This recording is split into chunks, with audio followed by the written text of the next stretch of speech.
महेश शंकरपेल्ली। आजचा हा व्हिडिओ आमच्या जिल्ह्याचे जिल्हाधिकारी दिलीप स्वामी यांच्यासाठी आहे। आज मी सकाळी वर्तमानपत्रामध्ये एक बातमी वाचली। बातमी अशी होती की जिल्हाधिकारी दिलीप स्वामी यांनी आमच्या तालुक्यातील तहसीलदार रुपेश खंदारे साहेब यांना कारणे दाखवा नोटीस दिलेली आहे। आणि ही नोटीस द्यायचं कारण असे की 20 तारखेला जिल्हाधिकारी यांच्या समोर एक प्रकरणामध्ये सुनावणी होती। त्या सुनावणीस रुपेश खंदारे साहेब हजर झाले नाही, म्हणून त्यांच्यावर शासकीय कामात हलगर्जीपणा, निष्काळजीपणा असा ठपका ठेवून त्यांना कारणे दाखवा नोटीस दिलीप स्वामी यांनी दिलेली आहे। मला वाटते तालुक्यातील कदाचित हे पहिलेच प्रकरण असेल। यासाठी दिलीप स्वामी यांचं मी अभिनंदन करत आहे।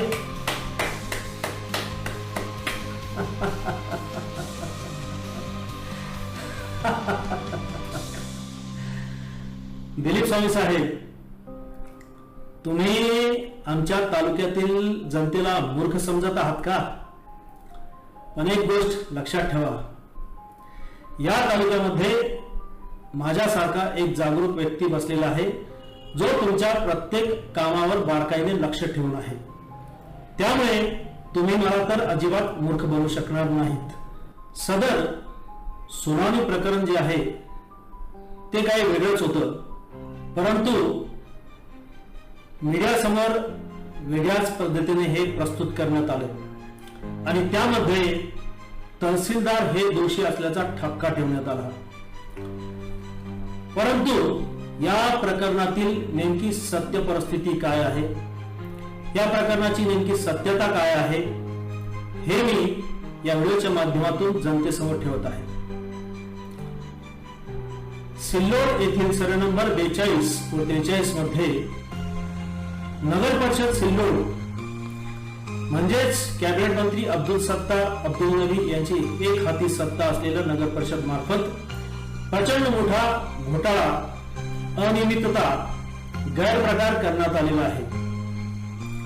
या सर्वे नंबर मध्ये नगर परिषद सिल्लोडची 1 इंच सुद्धा जागा नसताना तिथे आमची खाजगी जागा आहे असा खोटा अहवाल तयार करून, खोटे कागदपत्र तयार करून त्यांनी शासनाची सर्रास फसवणूक केली आणि फसवणूक करून त्यांनी सिल्लोड येथील मोक्याची, बस स्टँड जवळची अत्यंत मोक्याची कोट्यवधी रुपयाची जी जमीन तहसीलची आहे ती आपल्याकडे हस्तांतरण करून घेतली।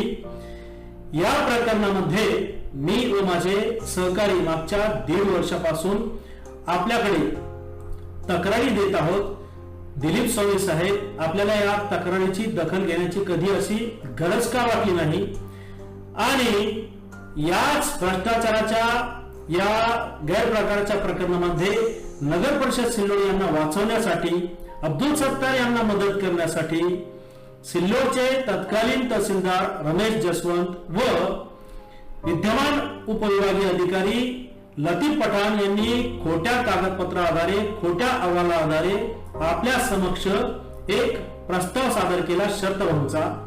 आणि ह्या शर्तभंग प्रकरणामध्ये मी व माझे सहकारी जेव्हा त्रयस्थ पक्ष म्हणून आमची बाजू मांडण्यासाठी आलो, आमचं म्हणणे मांडण्यासाठी आलो, तर तुम्ही ऐकून घेण्यासाठी तयार नव्हता।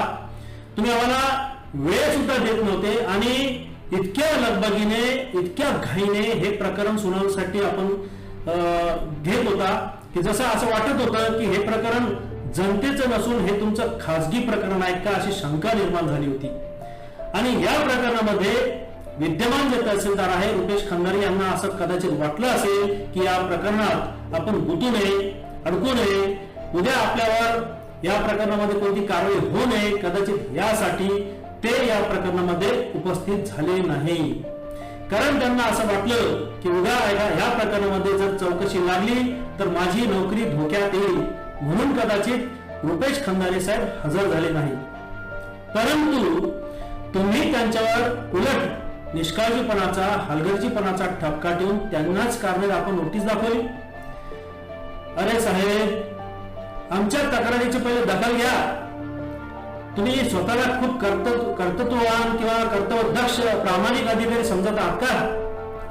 मला तर असं वाटत आहे की तुम्ही तुमच्या खुर्चीवर जे बसले आहात ना, की अब्दुल सत्तारचे लांबुलचान करण्यासाठी, त्यांची हुजूरगिरी करण्यासाठी बसलेले आहात असं मला शंका निर्माण होत आहे.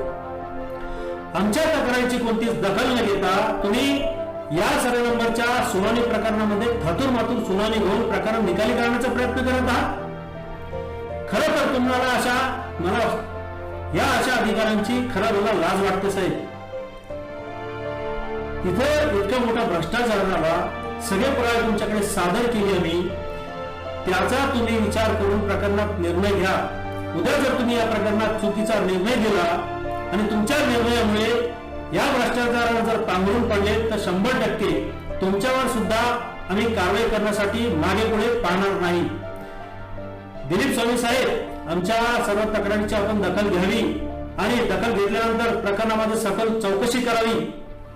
त्यानंतरच या प्रकरणामध्ये योग्य तो म्हणजे गुणवत्तेनुसार निर्णय घ्यावा अशी आमची मागणी आहे. उलट सुलट कोणतेही निकाल देऊन अब्दुल सत्तारला वाचवण्याचा प्रयत्न करू नका. उद्या जर कारवाई झाली तर अब्दुल सत्तार तुम्हाला वाचवण्यासाठी येणार नाही, लक्षात घ्या. धन्यवाद.